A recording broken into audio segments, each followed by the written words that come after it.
Catalunya ha estat històricament un país de comerç, situat damunt de les principals vies de comunicació del sud d'Europa i obert a l'intercanvi marítim. Després d'un llarg període de crisis, amb la industrialització al segle XIX, s'inicia una etapa d'expansió econòmica i modernització.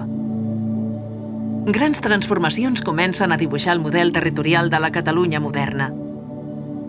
Colònies tèxtils, carreteres, el ferrocarril, grans obres hidràuliques per a la producció d'energia. L'impuls econòmic i industrial s'estén pel conjunt del territori i es redacten els primers plans territorials. L'objectiu és superar les diferències entre la Catalunya urbana i la rural. És la idea de la Catalunya ciutat. Durant el franquisme, la implantació de grans indústries, els inicis del turisme i un espectacular creixement demogràfic impulsen l'economia catalana de la segona meitat del segle XX.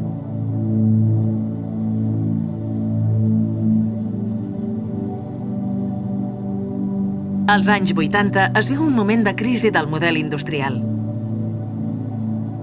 Des del començament, una de les nostres tasques és crear espais per les empreses que permetin el canvi i l'adaptació, impulsant la modernització de l'economia. Avui, 40 anys després, l'esforç continua. L'economia catalana és una economia més diversificada, que se sustenta en les petites i mitjanes empreses distribuïdes per tot el territori. Per a cohesionar i enfortir les economies locals, contribuïm a crear espais per a l'activitat econòmica adaptats a les potencialitats de cada territori. Impulsant les indústries locals i evitant la disseminació descontrolada de les fàbriques en els territoris rurals.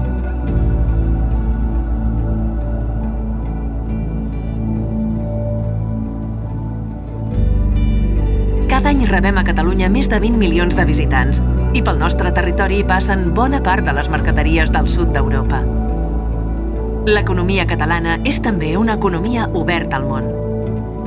Una de les seves grans fortaleses és la seva capacitat exportadora. La captació de talent i inversions estrangeres és una altra de les tasques de l'Incasòl. Juntament amb altres institucions, promou projectes estratègics de gran qualitat urbanística i és present a fires internacionals. L'objectiu és captar l'interès de grans multinacionals que decideixen instal·lar-se a Catalunya. Catalunya és un territori de trànsit per on passen tota mena de béns, majoritàriament per carretera. Les infraestructures, sempre una assignatura pendent, hi juguen un paper fonamental. Són necessàries per impulsar l'economia i es fa ineludible igualar-nos a la resta de països europeus, tant a la xarxa viària com a la del ferrocarril. L'impuls del corredor mediterrani ha de situar Catalunya com un node de transport i logística de primera magnitud, en una posició central, porta d'entrada i territori de pas. Vetllem per oferir a les activitats econòmiques els millors parcs empresarials, ben connectats a les grans infraestructures de transport, adaptats a les necessitats, sovint canviants, de les empreses i concentrats per limitar l'impacte en el territori. D'altra banda, es garanteix el difícil encaix d'indústries que són estratègiques per l'economia, però poc compatibles amb usos socials, integrant-les amb el mínim impacte possible en el territori.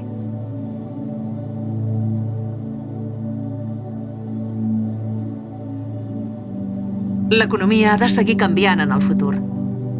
Els objectius de desenvolupament sostenible ens insten a fer compatible l'impuls econòmic amb els nous paràmetres mediambientals i fer-ho amb un compromís de cohesió territorial i d'equitat social.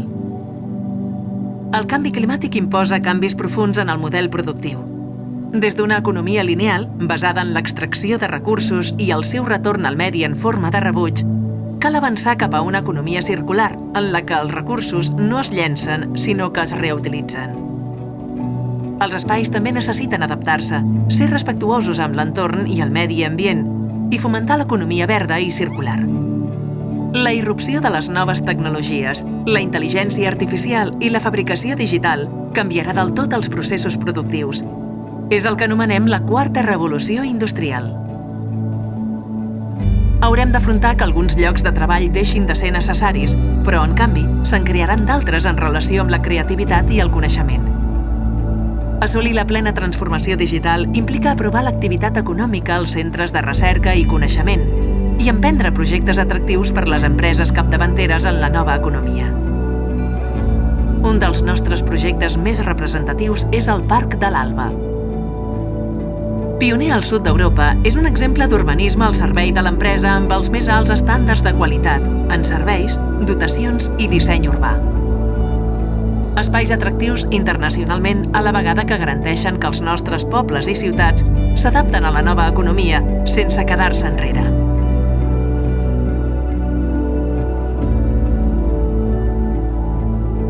Els sectors econòmics hauran de ser adaptables i resilients, i la tecnologia prendrà encara més protagonisme. Els grans espais de logística i les grans indústries seguiran sent necessaris. Els empleats treballaran integrats en els espais urbans, que cada vegada seran més complexos i diversos, i per tant, també més rics.